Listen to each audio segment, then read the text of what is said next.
I'm standing outside of the now decommissioned Kingston Penitentiary, which just closed September 30th, 2013, and it opened in 1835, so it was the oldest standing prison still in use before its closure.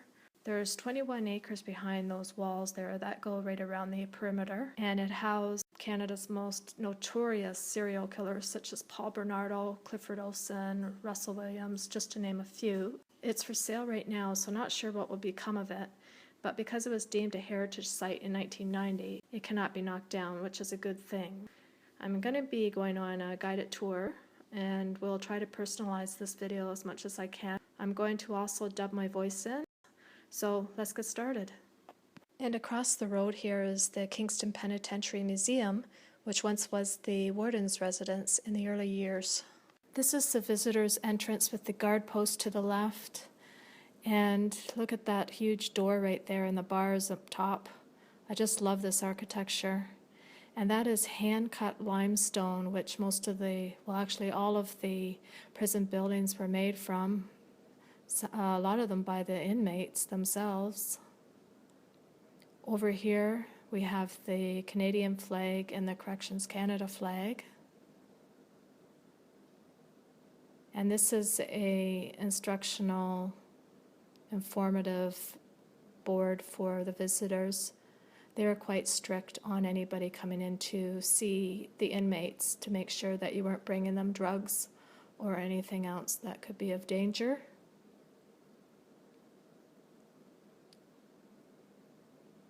And this is the area where the inmates met with their lawyers.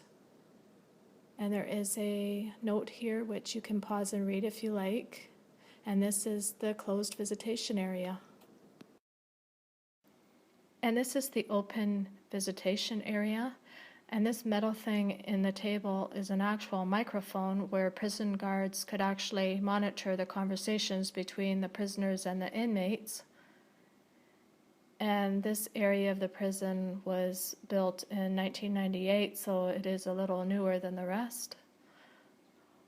Over here looks like a bulletin board with some more rules for the inmates and the visitors. Cell phones and violence. I'm not sure what that schedule is for.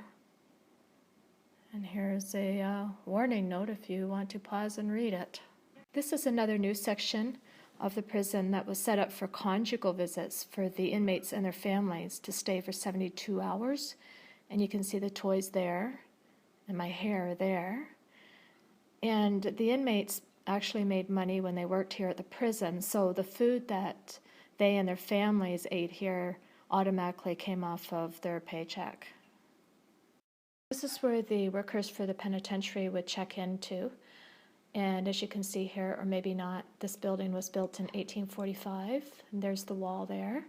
This building held the female prisoners from 1835 until 1934, until they built them a prison of their own across the road, which is now Queen's University.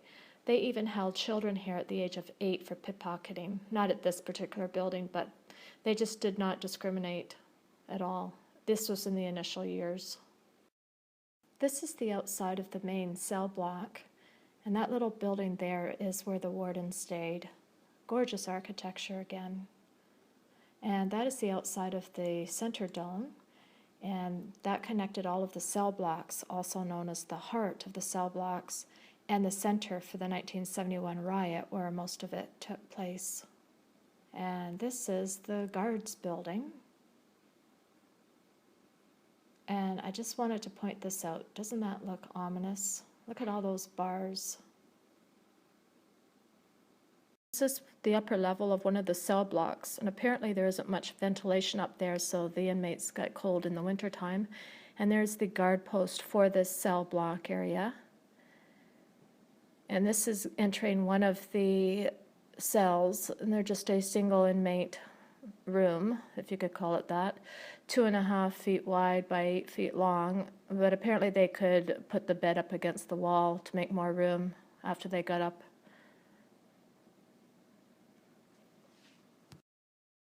And this is the general cell block that we're in now, and that's the guard post for it. Check out the size of these windows. They're massive.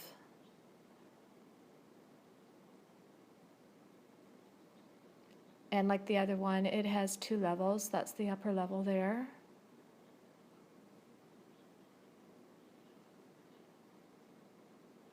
And back to the guard post. Looking into one of the cells here, you can see there are bunk beds, and the prisoners left, some of them did, left their belongings behind, as you can see here. So these inmates were less danger to each other, that they were able to bunk in together. Probably less violent than some of the others that needed a cell to themselves, such as the last cell block we're at. This one here, they left calendars behind. They just left over a month ago, so they're still in the process of decommissioning and cleaning it. So we were told not to touch anything due to germs or anything that might be left behind, and had to even sign a waiver to that fact. It looks like they have a personal calendar here. And just heading out of this block, there's another cell there. And this is the shower with very little privacy. It's now inside the main dome that connects all the cell blocks. And as I was saying outside, this was the main area for the 1971 riot that changed everything for the inmates. There used to be a bell in here that the inmates absolutely despised, so it was one of the first things to be destroyed during this 4-day riot. Here is the area where the prisoner guard sat. The 4-day riot destroyed a lot of the prison, the south wing so bad that they could never use the cells again. And there's a picture after the riot.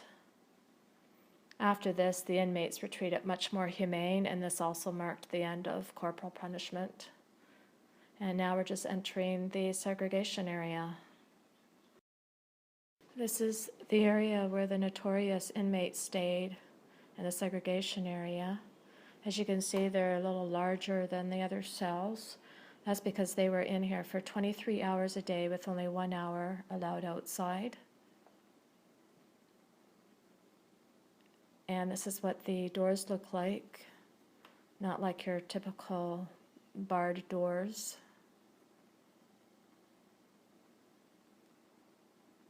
And cell number 4 there is Paul Bernardo's cell. He was a child serial killer and raper. So he was one of the most notorious.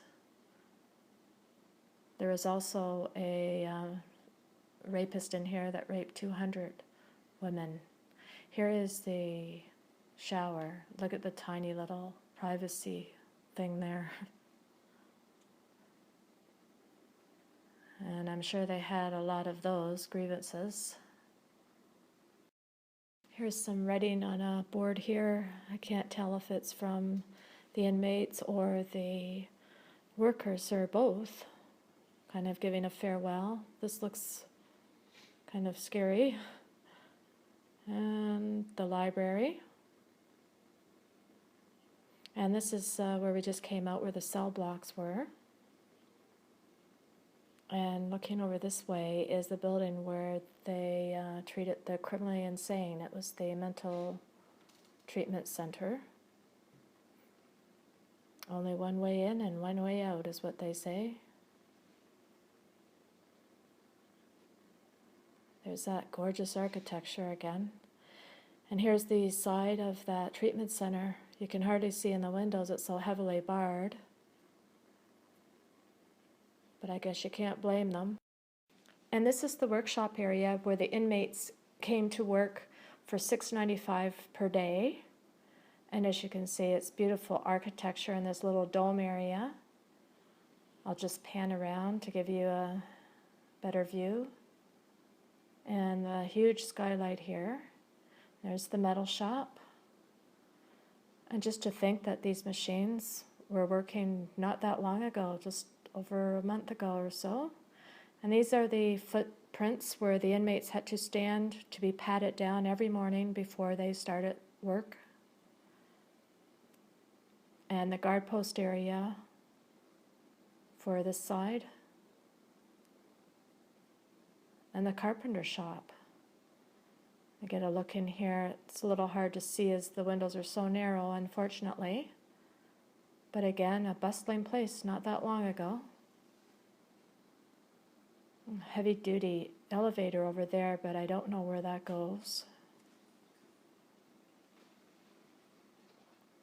And over here we have another guard post area for this side of the dome.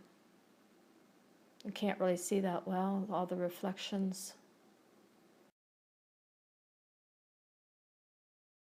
And this is the recreation area for the inmates. There used to be weights out here, but they removed them due to too many fights.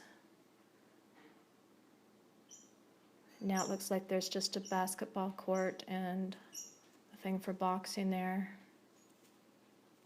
And there's a guard tower up there.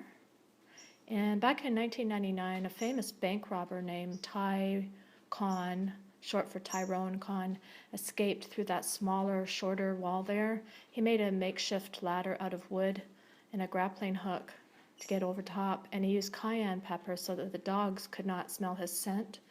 And he was found 2 weeks later in Toronto, surrounded by the police, where he committed suicide. Straight ahead there is the hospital. It was built in the 1950s, manned by nurses, no doctors. And this kept the inmates confined within the walls of the prison without having to go to the city hospital. And from there is a building that they used to have the stables in the earlier years. I don't know if it was for horses or what it was, what type of animal. And then they changed it to a bakery, 3 levels. And this building is where they cooked the inmates' food.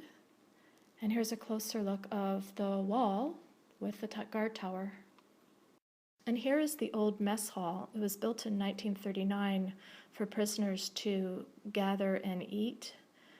But after about 10 years, they decided it wasn't worth the effort of keeping the prisoners apart from each other, the fights and whatnot. So they started feeding them in their cells. Upstairs used to be a chapel, but in the 1971 riot, the inmates destroyed it, not because they were against religion, but because they felt that it was being pushed on them.